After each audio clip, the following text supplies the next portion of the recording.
మేడ్చల్ జిల్లా Shamirpet police station పరిధిలో నకిలీ పత్తి విత్తనాలు పట్టుకున్నారు పోలీసులు. నిందితుడి దగ్గర నుంచి 800 కిలోల నకిలీ పత్తి విత్తనాలు, సెల్ ఫోన్, డీసీఎం వాహనాన్ని స్వాధీనం చేసుకున్నారు. లారీ డ్రైవర్ ని అదుపులోకి తీసుకున్నారు. విజయవాడ నుంచి సూర్యాపేట మీదుగా బెల్లంపల్లికి ప్రభుత్వ నిషిద్ధ పత్తి విత్తనాలు సరఫరా చేస్తున్నట్లు తెలిపారు మేడ్చల్ డీసీపీ కోటిరెడ్డి.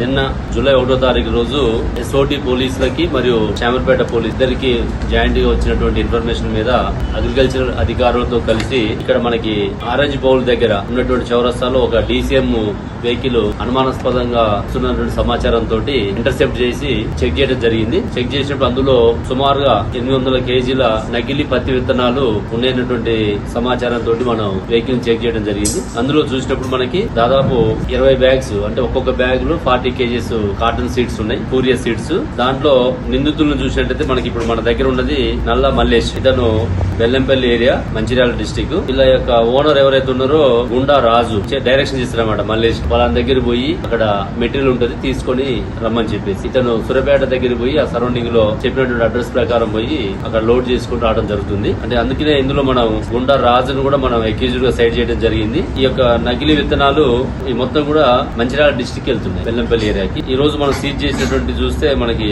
800 కిలోల నకిలీ పత్తి విత్తనాలు, ఐచర్ డీసీఎం వ్యాన్ ఉంది, దాంతో పాటు ఒక మొబైల్ ఫోన్, ఇవన్నీ కూడా సీజ్ చేయడం జరిగింది. ఈ రాజును అదుపులోకి తీసుకుంటే ఇంకెక్కడి నుంచి వస్తుంది అనేది